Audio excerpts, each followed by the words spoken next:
Oke, sebenarnya agak sedikit males sih ya harus klarifikasi karena saya tidak melakukan kesalahan seperti apa yang orang itu omongkan gitu ya di TikTok, di YouTube gitu ya.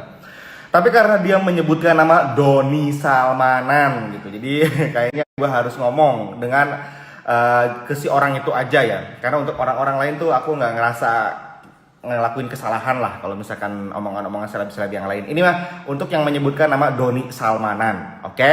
Tapi sebelum saya menjelaskan itu, saya mau ngejelasin kenapa Instagram saya kemarin di take down. Oke, saya akan jelaskan dulu ya. Ini diudahi dulu, nanti kita snap next dilanjut di step selanjutnya.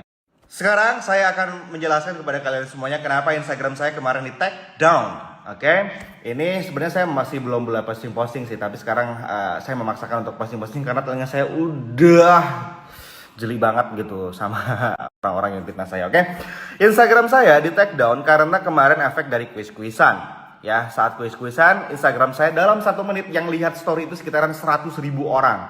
Dan yang nge-mention saya itu sekitaran ada 70.000 orang. Dan yang ngebalas story saya itu ada sekitaran puluhan ribu. Jadi banyak banget notifikasi yang masuk ke saya dan itu dianggap spam sama pihak Instagram. Jadi Instagram saya di take down.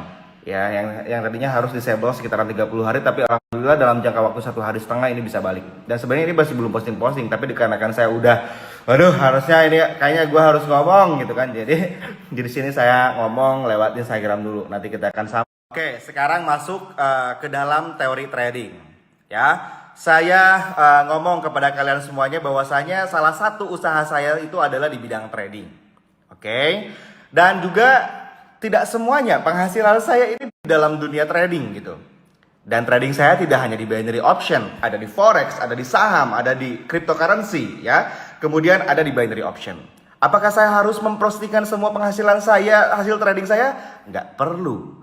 Karena nanti takutnya dicomot sama penipu, di screenshot, kemudian dibuat senjata buat nipu-nipu ke orang. Itu yang saya takutin. Oke, kemudian ini nih yang lagi sensitif banget ya. Masalah.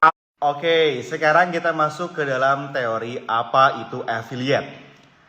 Semua perusahaan platform perdagangan online maupun offline itu pasti punya yang namanya affiliate. Affiliate itu adalah kita sebut marketing lah untuk mempromosikan suatu perusahaan. Ya, kalau affiliate Shopee, misalkan kamu menjadi marketing perusahaan si A. Kalau misalkan kamu bisa menjual produk si A tersebut, maka kamu akan dikasih komisi Rp10.000. Nah, itu untuk penjelasan affiliate-nya.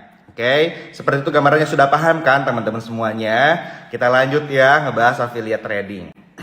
Oke, sekarang kita masuk ke dalam teori cara kerja pembagian hasil affiliate trading yang saya gunakan. Ya, orang tersebut bicara katanya Doni Salmanan afiliator, makan duit loss dari lossnya member.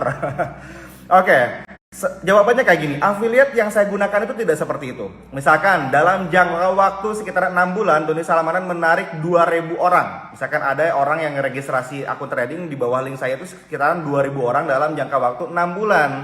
Dan rata-rata orang itu sekitaran deposit itu sekitaran 200 sampai 300 ribu. Nggak ada yang gede-gede, cuma 200 sampai 300 ribu. Kemudian dalam satu hari 2.000 orang tersebut misalkan trading profit sama lossnya itu berapa? Omsetnya. Misalkan omsetnya sekitaran 20 juta nih trading dalam satu hari. Atau misalkan nyampe ke 100 juta, ada yang profit gitu kan, gede dari modal kecil. Nah, maka saya akan mendapatkan bagi hasil 5% dari. Mungkin kalian sudah paham, jadi sistem bagi hasil affiliate yang saya gunakan itu seperti itu. Ya, jadi 5% bagi hasilnya dari omset trading per satu hari. Ya, kemudian saya di YouTube, di Telegram itu memberikan edukasi sesuai dengan materi analisa teknikal dan fundamental. Oke, sesuai dengan teori dan lain-lain. Kemudian di Telegram saya tidak pernah memberikan signal buy 3 menit, sell 3 menit, bodo amat mau profit atau loss, nggak pernah kayak gitu. Jadi di Telegram saya memberikan rekomendasi market gini. Misalkan Euro USD saat ini trennya lagi turun. Kalian bisa mencari open posisi sell di area sini. Ini teorinya seperti ini, sudah sama dengan teorinya. Kalau mau open posisi sell silakan ya. silakan dilihat lagi, durasinya pilih, karena yang open posisi sell dan buy itu adalah tangan kalian sendiri. Jadi mereka, untuk member-member saya tuh udah tahu dengan resikonya.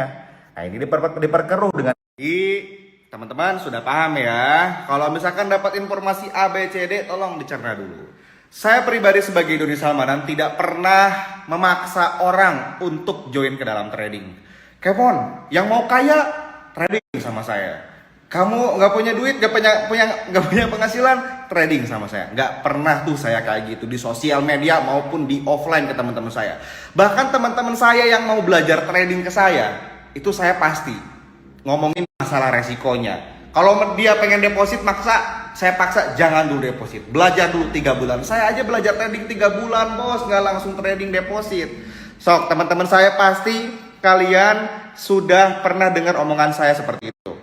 Mungkin di sini ada teman-teman yang ngomong pengen belajar trading ke saya, pernah ngomong kayak gitu, terus sama saya dilarang, harus belajar dulu di akun demo selama 3 bulan. Itu saya nggak langsung suruh-suruh deposit, nggak gitu.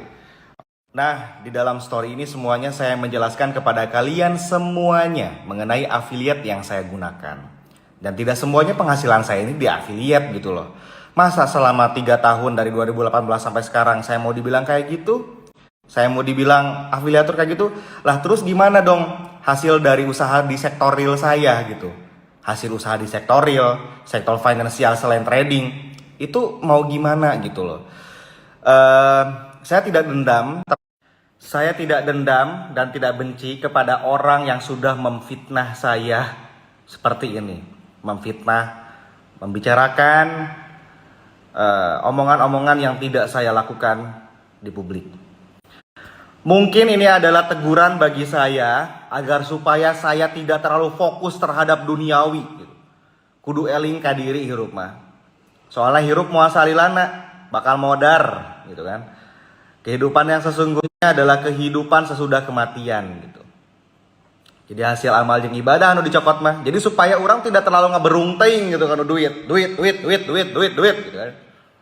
Sehingga pohon anu ibadah. Mungkin adalah teguran. Tapi saya juga mendoakan semoga Anda yang memfitnah diberi kesadaran, diberi wahyu supaya menjadi lebih baik lagi dalam